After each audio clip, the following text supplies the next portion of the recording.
Et je voulais parler du temps, justement, parce que nous vivons dans une époque qui est fascinée par le temps et hantée par le manque de temps. Le temps qu'il faut, le temps qu'on perd, le temps qu'on doit gagner, tout semble dépendre du temps. Et particulièrement pour l'homme d'affaires, puisque quand nous intervenions en entreprise, c'était le grand sujet, comment gagner du temps. Et leur façon d'organiser le temps était la meilleure façon en réalité de perdre du temps. Et on pouvait le démontrer assez facilement par des exercices simples. Mais en ce qui nous concerne, ce temps, nous le poursuivons comme une marchandise rare que l'on pourrait posséder ou épargner ou gérer, la gestion du temps.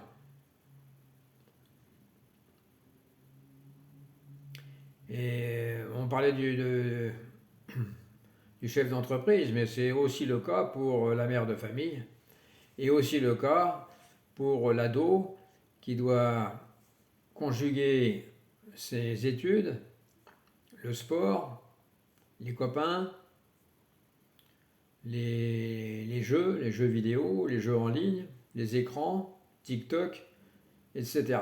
Ça devient infernal. Et pourtant, plus nous multiplions les outils pour le maîtriser, comme les montres connectées, les calendriers numériques,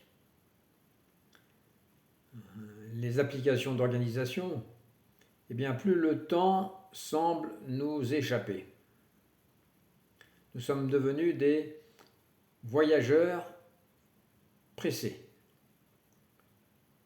toujours très pressés, dans notre propre vie. Et derrière cette obsession, il y a une croyance qui est que le temps est extérieur à nous et qu'il coule ou s'écoule indépendamment et qu'il faut courir derrière lui pour ne pas le perdre. Un peu comme pour le monde qu'on imagine extérieur à nous. Comme si le monde continuait d'exister alors par exemple que nous sommes morts ou que nous sommes complètement dans le coma. Eh bien le zen voit au contraire cette course comme un rêve éveillé, ou plutôt un cauchemar éveillé, une illusion de l'esprit. Pour le zen, le vrai temps n'est pas celui des horloges, ni des agendas, il est ce présent vivant où chaque respiration, chaque silence, chaque geste contient déjà l'univers entier, comme on l'avait vu précédemment. Mais vous n'étiez pas là, donc on le reprendra. Comme le dit Maître Dogen dans Uji, Uji c'est à mon avis le chapitre le plus important et le plus pointu probablement du Shobo Genzo. Uji ça veut dire être temps, être-temps. Ou c'est être et J c'est temps. Voilà. Il faut bien un chapitre pour expliquer ce Uji. Eh bien, pour Maître Dogen, il n'y a pas de temps en dehors de ce que nous sommes ici et maintenant. Mais on y reviendra dans les jours qui viennent. Lorsqu'un disciple dit « je n'ai pas le temps de m'asseoir », il exprime en réalité une absence. Il est ailleurs, une absence à lui-même. Ce n'est pas le temps qui manque, mais la présence. l'attention.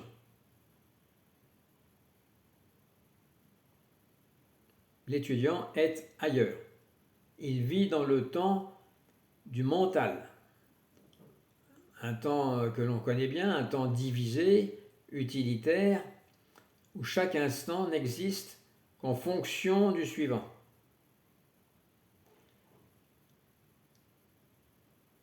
Et ce disciple dont on parle n'a pas encore goûté le temps lucide, celui du zen, où l'instant n'est pas un fragment, mais une totalité.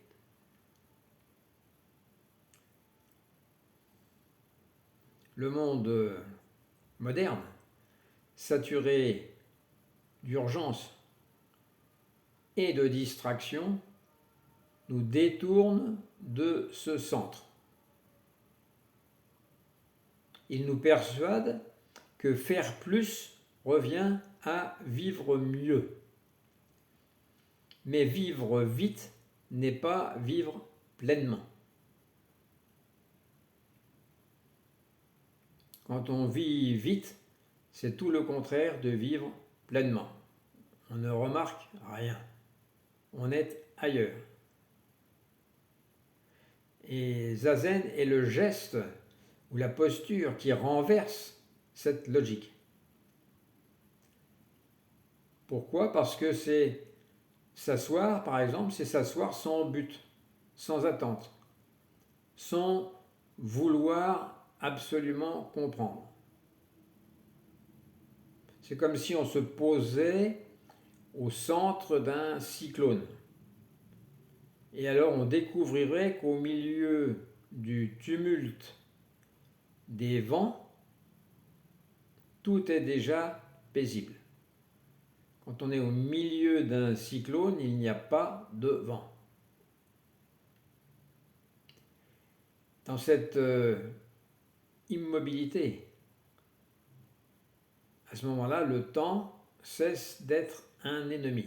Il redevient la respiration même de la vie, impermanente et fluide telle qu'elle est. Et dans ce cas, celui qui s'arrête ne perd rien. Car dans l'assise, dans Zazen, chaque seconde contient l'éternité. Exactement comme là on est en train de comparer le temps, mais on pourrait le comparer aux choses telles qu'elles sont.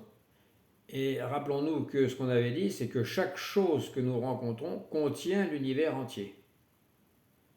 Et là, de la même façon, chaque seconde contient l'éternité. C'est un parallèle qu'on peut faire et que Dogen fait dans le chapitre Uji du Shobogenzo.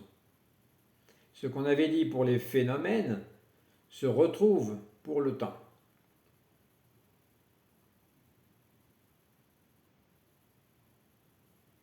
On avait dit à l'époque que chaque phénomène était une expression de l'univers.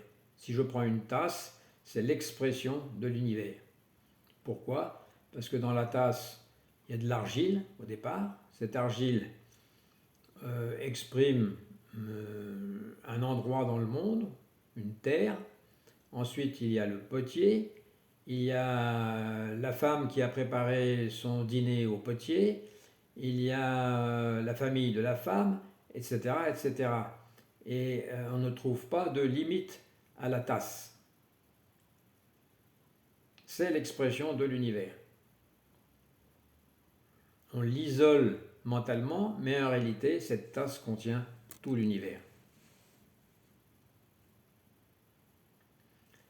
Et si on revient au temps, eh bien la précipitation,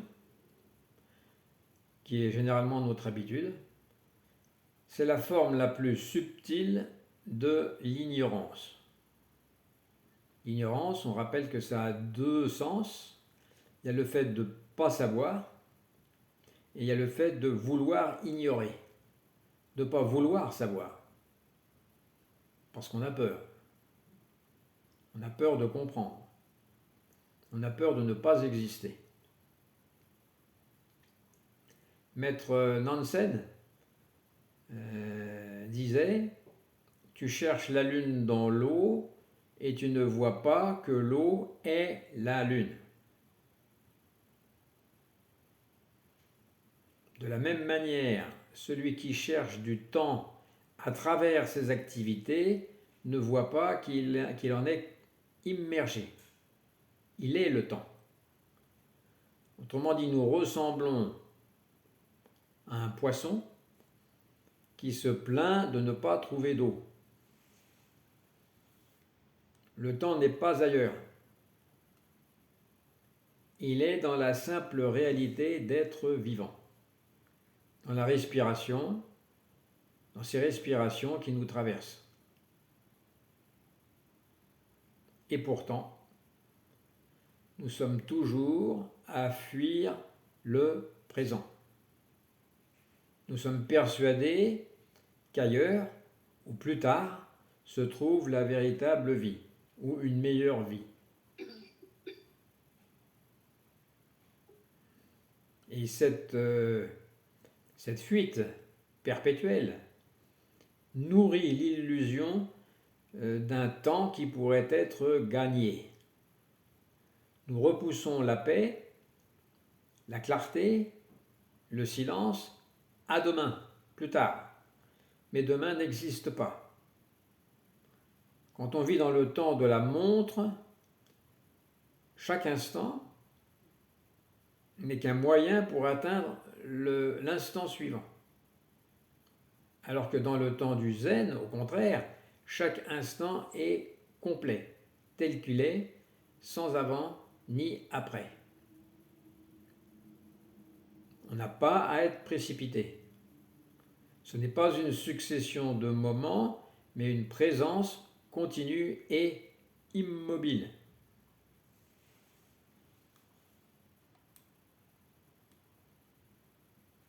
Voilà ce qu'on pourrait dire sur le temps. Notre civilisation glorifie la vitesse. On nous promet que tout ira mieux ou tout irait mieux si tout va plus vite. Plus vite pour voyager, peut-être plus vite pour faire zazen, pour apprendre, pour communiquer, plus vite pour aimer, eh bien ça ne colle pas vraiment. Parce qu'à force d'accélérer, nous perdons la capacité d'incarner, d'habiter ce que nous faisons. Nous sommes ailleurs. Nous remplissons nos vies d'activités, mais nous oublions de vivre. Il y a une citation de Claire Bretécher que j'adore. Quand elle disait avec humour « Je voudrais me suicider, mais je n'ai pas le temps ». Donc cette phrase est à la fois absurde et lucide. Elle dit tout de notre époque. Même pour mourir, nous sommes trop pressés. Le mental moderne est saturé, sursaturé, sursollicité et incapable d'arrêt. Mais quand il n'y a plus rien à gagner, comme dans le cas du zen, il n'y a plus rien à perdre. Le temps cesse d'être un champ de bataille.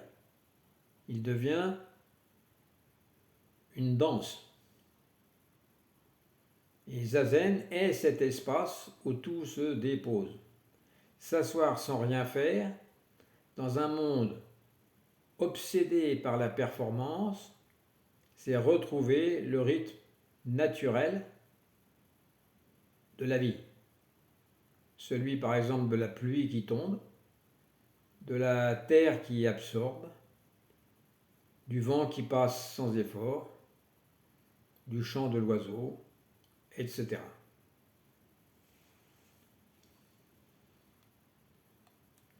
Cette précipitation, le Bouddha l'appelait la course du monde, cette agitation incessante pour trouver le bonheur dans les imaginaires, dans les mirages du futur.